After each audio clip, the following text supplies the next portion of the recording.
Hi, ഇന്ന് ഞാൻ തലശ്ശേരി ദം ബിരിയാണി ഉണ്ടാക്കണത്.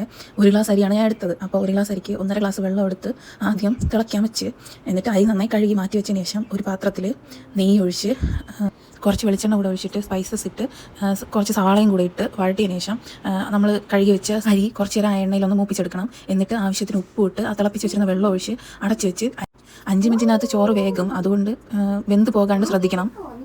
ആ നേരം കൊണ്ട് കുറച്ച് സവാള, കാഷ്യൂ, മുന്തിരി ഇത്രയും വറുത്ത് വെക്കണം.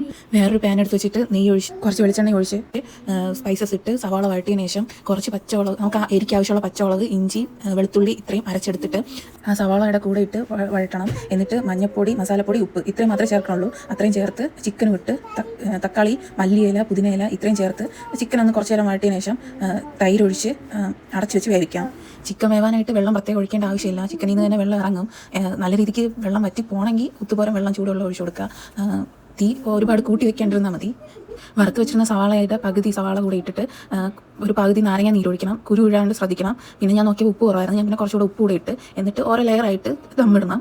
ആദ്യം ചിക്കൻ എടുത്ത് മാറ്റി വെച്ചിരുന്നിട്ട് ആദ്യത്തെ ലെയർ ചോറിട്ടിട്ട് കാഷ്യൂ, കുറച്ച് സവാള വറുത്തത്, മല്ലിയില, പുതിനയില, പിന്നെ വീണ്ടും ചോറിട്ട് വീണ്ടും സവാള, കാഷ്യൂ, മുന്തിരി, മല്ലിയില, പുതിനയില അങ്ങനെ 2 തവണ ദമ്മിട്ട് ഒരു 20 മിനിറ്റ് അടച്ചു വെക്കണം. ആവി വെളിയിൽ പോകാണ്ട് സൂക്ഷിക്കണം. നല്ല അടച്ചുറപ്പുള്ള ഒരു പാത്രത്തിൽ ദമ്മിട്ട് വെച്ചതിന് ശേഷം ഞാൻ ഉപ്പെല്ലായിടത്തും ആകാൻ വേണ്ടിയിട്ട് മിക്സ് ചെയ്ത് അങ്ങനെ ആക്കേണ്ട ആവശ്യമില്ല. കുക്ക് ചെയ്യാൻ അറിഞ്ഞൂടാത്തവർക്കും പെട്ടെന്ന് ഉണ്ടാക്കാൻ പറ്റുന്ന സംഭവമാണ്. വേറെ പ്രത്യേകിച്ച് മസാലകളൊന്നും ചേർക്കാത്തതുകൊണ്ട്. തലശ്ശേരി ദം ബിരിയാണി വെറൈറ്റി ആയിട്ടുള്ള